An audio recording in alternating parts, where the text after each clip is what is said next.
नमस्ते दोस्तों। प्रस्तुत है आज की कहानी अपनी इज्जत करवाना सीखें। घर में थकी हारी भावना ने अभी कदम रखा ही था कि बेटा अरुण उस पर चिल्लाने लगा।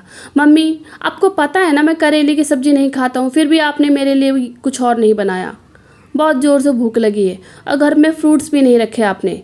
एक तो कॉलेज में आज प्रोफेसर ने पका दिया और फिर थके हारे आओ घर तो कुछ नहीं मिलता खाने को। पीछे बैठी निशा भी कमरे से बाहर आ गई। आज का तो दिन ही खराब है भैया। एक तो क्लास टेस्ट अच्छा नहीं गया और मम्मा आपने मेरे लिए सलाद भी काट कर नहीं रखा। आपको पता है ना मैं डाइटिंग पर हूँ। आपसे एक काम भी ढंग से नहीं होता मम्मी। अरुण ने निशा की बात का समर्थन किया। हाँ, पापा भी यही कहते हैं कि तुम्हारी मम्मी किसी काम की नहीं, एक भी काम ढंग से नहीं करती। और रही सही कसर बच्चों की दादी ने पूरी कर दी। मेरा बेटा कभी गलत कह ही नहीं सकता। 2 ही बच्चे हैं, उनकी भी ज़रूरतों का ख्याल नहीं रख सकती ये। कितने दिनों से कह रहे हो कि मेरे घुटनों में दर्द है, ऑर्थो तेल ख़त्म हो गया है, तेल लाके मेरे पैरों में लगा दे। मेरा चश्मा टूट गया है, उसे बनवा दे। मगर नहीं, तेरी माँ को फुर्सत ही कहाँ है। सुबह बाजार गई थी और अब लौटी है। बताओ, उड़ाएं पैसे, करे मज़े। कौन सा इनकी कमाई है। कमाता तो मेरा बेटा है ना। मेरा बेटा दिन रात खटता है, मेहनत करता है और ये आराम से शॉपिंग करती है महारानी। दादी की बात सुन अरुण और निशा भी मुस्कुराने लगे। यह देख भावना को गुस्सा तो बहुत आया, लेकिन वो कुछ नहीं बोली। वो वैसे ही बहुत थकी हुई थी और बच्चों को डांट कर यह अपनी प्रतिक्रिया देकर अपने आप को और थकाना नहीं चाहती थी। उसने किचन में जाकर पहले तो पानी पिया, फिर उसने बैग से सासू माँ का चश्मा निकाला और उनको दे दिया। फ्रूट्स निकालकर धोकर फ्रूट बास्केट में रख दिया।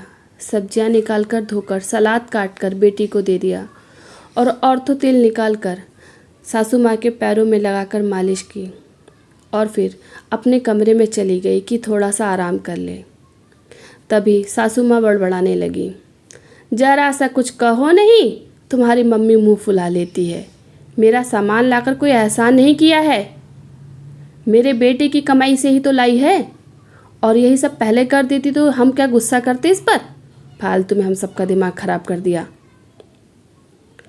सासू माँ अपनी झिझक मिटाने के लिए भी भावना को ही दोष दे रही थी। अभी तक आप समझ ही गए होंगे कि भावना की क्या स्थिति है अपने ही घर में। शायद एक पंचिंग बैग की तरह, जो भी आता मुक्का मारकर चला जाता। उसकी कोई इज्जत ही नहीं थी घर में। अरे अभी आप लोग उसके महान पति सुनील जी से तो मिले ही नहीं। जब घर के बाकी सदस्यों का ये व्यवहार था तो उनसे कुछ अलग की उम्मीद करना भी बेकार है। शाम को घर आते ही सासू माँ ने पूरे दिन का ब्यौरा अपने बेटे को सुना दिया। सुबह से लेकर शाम तक की एक एक करनी, एक एक कथनी सब अपने बेटे के दिमाग में गढ़ दी। कहने लगी, बेटा इस भावना के वजह से आज दोनों बच्चे भूखे रह गए और ये बाजार से लेट आई तो मैं भी दवाई टाइम से नहीं खा पाई। सुनील ऑफिस में बॉस की डांट खाकर आया था, इसलिए उसका मूड पहले से ही खराब था और घर पर भावना की शिकायत सुनकर उसका भी सारा गुस्सा भावना पर ही फूट पड़ा। अरे यार, तुम करती क्या हो घर में। मैं ऑफिस में बॉस की डांट सुनूं और घर आकर तुम्हारी काम चोरी की शिकायतें सुनूं। किसी काम की नहीं हो। मेरा घर अगर तुमसे नहीं संभाला जा रहा हो तो साफ साफ कह दो, मैं नौकर रख लेता हूँ। कम से कम ये रोज़ रोज़ की शिकायतों से तो बच जाऊँगा। भावना, जिसने अपनी 20 साल की शादी में सिर्फ पति, बच्चे और सासू जी और उनके रिश्तेदारों को खुश करने में बिता दिए, आज भी ये सब सुनकर अब उसकी भी सहने की शक्ति पूरी तरह से ख़त्म हो गई।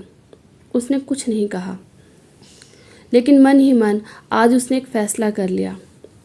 उसने 2-4 जगह फ़ोन किया और रात का काम ख़त्म किया और सो गई। सुबह भावना के घर से एक बार फिर अरुण, निशा, सुनील और सासू माँ के चिल्लाने की आवाज़ें आ रही थी। मम्मी, मेरा दूध ब्रेड कहाँ है, मुझे आज टोस्ट चाहिए। बहू, मेरे लिए उपमा बना देना। भावना, मेरा टिफ़िन और नाश्ता कहाँ है। नॉन स्टॉप सबकी फरमाइशें चालू थी। तभी भावना किचन से निकल कर आई और बोली, आप सभी को क्या, कैसे और कितना खाना है, इसे बता दीजिए। किचन से एक औरत बाहर आई। ये छाया है, आज से आप सभी की ज़रूरतों का ये ख्याल रखेगी। ये क्या मजाक है भावना, सुनील ने गुस्से से कहा। हमारे घर में आज तक कोई काम वाली नहीं रखी गई। तुम्हें तो सिर्फ मेरे बेटे की कमाई लुटाने आता है। ये घर का काम करेगी तो तुम क्या करोगी? सासू जी गुस्से में बोली। मम्मी जी, मैं वही करूँगी जो 20 सालों से आप लोगों की नज़रों में करती आई हूँ, आराम, सिर्फ आराम। और सुनील, आपने ही तो कल कहा था कि अगर मुझसे आपका घर नहीं संभल रहा है तो मैं आपको साफ साफ कह दूँ, आप नौकर रख लेंगे। तो ठीक है, आज मैं आपको और बाकी लोगों को साफ साफ बता दे रही हूँ कि अब मुझसे आपका घर नहीं संभाला जाएगा। आप सभी को तकलीफ़ ना हो, इसीलिए छाया को काम पर रख दिया। अब आपको जो चाहिए, जितना चाहिए, क्या नहीं चाहिए, सब छाया को समझा देना। भावना, ये क्या नाटक शुरू कर दिया? भावना की बात से बौखलाया सुनील गुस्से से बोला, नाटक? ये नाटक नहीं है। नाटक तो आज तक आप सभी मेरे साथ करते आए हो। आप पति बनने का, सासू जी माँ बनने का, और बच्चों का। बच्चों को क्या कहूँ, क्या कहना उनका। आज तक जिस घर को अपना समझकर संभालती आई हूँ, कल पता चला कि वह तो मेरा है ही नहीं। मेरी औकात इस घर में एक नौकरानी की है, या फिर शायद उससे भी बुरी। सुबह से लेकर रात तक सिर्फ और सिर्फ आप लोगों के बारे में सोचती हूँ, आप लोगों का ही काम करती हूँ। दिन भर आप लोगों के पीछे घुमा करती हूँ कि कब किसको क्या चाहिए, कब किसको क्या ज़रूरत पड़ जाए, लेकिन कभी बदले में मीठे दो बोल नहीं मिलते। भावना सासू माँ को देखकर बोली, मम्मी जी, मैं बाजार घर की, आपकी, बच्चों की और आपके बेटे की ज़रूरतों का सामान लेने गई थी। आपके बेटे की कमाई से अपने लिए कुछ नहीं लाई। थकी हारी धूप में घर आई, मगर किसी ने एक गिलास पानी भी नहीं पूछा मुझसे। उल्टा शिकायतों का पिटारा लेकर सब मुझ पर शुरू हो गए। सभी चिल्लाने लगे, ये नहीं किया, वो नहीं किया, वो नहीं किया। अरुण के कॉलेज में कुछ गलत हुआ तो उसका गुस्सा मेरे ऊपर निकाल दिया गया। निशा का पेपर खराब हुआ तो उसका गुस्सा मेरे पर निकाला गया। सुनील के बॉस से सुनील को डांट पड़ी तो उसका गुस्सा मेरे ऊपर निकाला गया। आखिर आप लोगों ने मुझे समझ ही क्या रखा है? कोई सामान, कोई वस्तु, किसी को गुस्सा आए तो वो मेरे ऊपर निकाला जाए, किसी का कोई काम बिगड़े तो वो भड़ास मेरे ऊपर निकाले जाए। और मम्मी जी को तो पता नहीं क्या दिक्कत है मुझसे, कौन से जन्म की खुंदक है इनके अंदर, जो कभी मुझसे प्यार से बोलती ही नहीं, हमेशा नाराज। आप सभी ने पता नहीं क्या समझ लिया है मुझे, कोई सामान ही समझ रखा है, जिसका मन करता है आता है और अपनी भड़ास और चिड़चिड़ापन निकाल कर चल देता है। हर बात पर मुझे झिड़क दिया जाता है।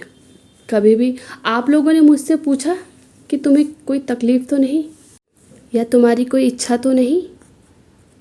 इसमें आप लोगों की कोई गलती नहीं है, क्योंकि हम औरतों को ही अपनी इज्जत करवाना आता ही नहीं है। हम शुरू से यही उम्मीद लगाए रहते हैं सबसे कि आज नहीं तो कल सब अच्छा हो जाएगा, सब मान सम्मान देंगे, सब इज्जत करेंगे, लेकिन ऐसा कुछ नहीं होता।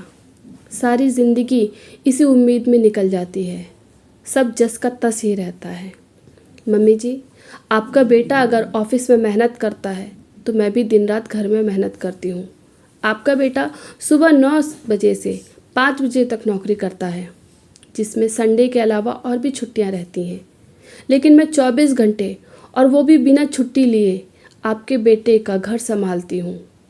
सबको उनकी ज़रूरतों की हर चीज़ सही तरीके से मिल जाती है, फिर भी मुझे कहा जाता है कि मैं किसी काम की नहीं हूँ और ना ही मैं ढंग से कोई काम करती हूँ। इसीलिए मैं आज और अभी से आपके घर की जिम्मेदारी छोड़ रही हूँ।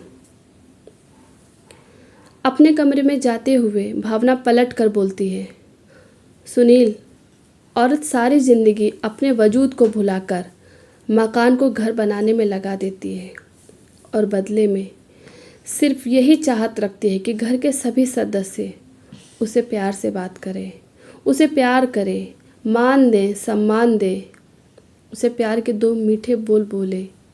लेकिन अफसोस, मैं पूरे घर की ज़रूरतों का ख्याल रखती हूँ, लेकिन तुम सब मिलकर भी मुझ अकेले का ख्याल नहीं रख सकते।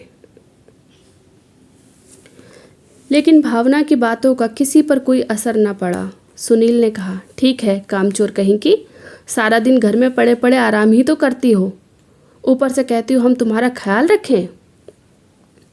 ठीक है, तुमसे तो कुछ ढंग से होता नहीं, अब नौकरानी ही घर का काम देखेगी। लेकिन ये मत समझना कि तुम महारानी बनकर रहोगे यहाँ। तुम अभी तुरंत घर से निकल जाओ। तभी सासू माँ बोली, निकाल धक्के मार कर इसको, बाल पकड़कर बाहर कर दे बेटा। भावना ने कहा, इस सब की ज़रूरत नहीं है, मैंने अपना सामान पहले ही पैक कर लिया है और मैं अपने मायके जा रही हूँ, और तब तक ना आऊँगी जब तक आप मुझे लेने ना आओगे। तभी सासू माँ बोली, अरे जा जा, तुझे मेरा बेटा, मेरे पोता पोती पलट कर भी ना देखें। भावना मायके चली गई। नौकरानी ने काम शुरू किया। पहला दिन तो ठीक ठाक रहा, लेकिन अगले दिन सुबह ही शोर होने लगा। सासू माँ ने कहा, छाया, चाय पकौड़े बनाकर मेरे पैरों में तेल लगा दे। सुनील ने कहा, छाया, मेरे कपड़े प्रेस करो। अरुण ने कहा, छाया दीदी, छोले भटूरे खाने का मन कर रहा है, छोले भटूरे बनाओ। निशा ने कहा, दीदी मैं डाइटिंग कर रही हूँ, तो मेरे लिए करेला, एलोवेरा, लौकी, गाजर, चुकंदर, व्हीट ग्रास, नींबू, इन सब का जूस बना दो, और उसके बाद मेरे लिए पोहा बना देना। छाया ने जैसे तैसे 2 दिन काटे, फिर तीसरे दिन अपने हाथ खड़े कर लिया और कहा, सुनील भैया, मेरे बस का ना है, मैं ना करने वाली आपके घर का काम, मेरा तो आप बस हिसाब कर दो। फिर धीरे से बड़बड़ाते हुए बोली, पता नहीं भावना दीदी कैसे सहती हैं इन लोगों को। छाया के जाने के बाद उन बादशाहों से एक दिन भी घर न चला। अब सब शर्मिंदा थे। सुनील और बच्चे भावना के पास गए। सबने भावना से माफ़ी मांगी और भावना को ले आए। अब सब भावना की इज्जत करने लगे और भावना की हेल्प भी। आशा करती हूँ आपको ये कहानी पसंद आई होगी। अगर आपको ये कहानी पसंद आई हो तो प्लीज़ वीडियो को लाइक करें, शेयर करें और हमारे चैनल को सब्सक्राइब करें। कहानी को लेकर आपकी क्या राय है कमेंट में बताएं। कहानी को पूरा सुनने के लिए आपका बहुत बहुत धन्यवाद। जय हिंद, जय भारत।